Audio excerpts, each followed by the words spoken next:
որ ձեր հարևանը։ Ոչ, չի ազիջը, չեմ ապրի։ Ոչ է թուրքին։ Ոնց կարանք ապրի, եթե դրանք մեր թշնամին են։ Դե հիմա չի ստացի, քանի որ մեր սերունդը գնացին Ղարաբաղում զոհվեցին այդ բանը։ Գնալով ավելի վատ է։ Հիմա ասեմ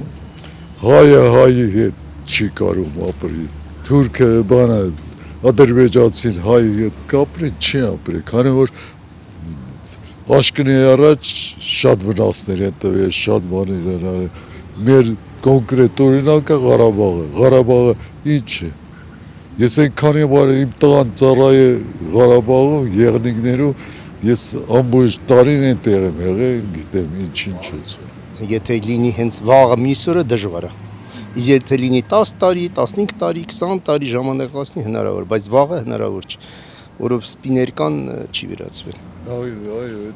Հնարավոր չի։ Դրանց հետ հնարավոր չի։ Որտե շատ սրված է, ոչ մեկ էլ չընդունի հիմա։ Կոնկրետ ես էլ չեմ ընդունիլ հիմա։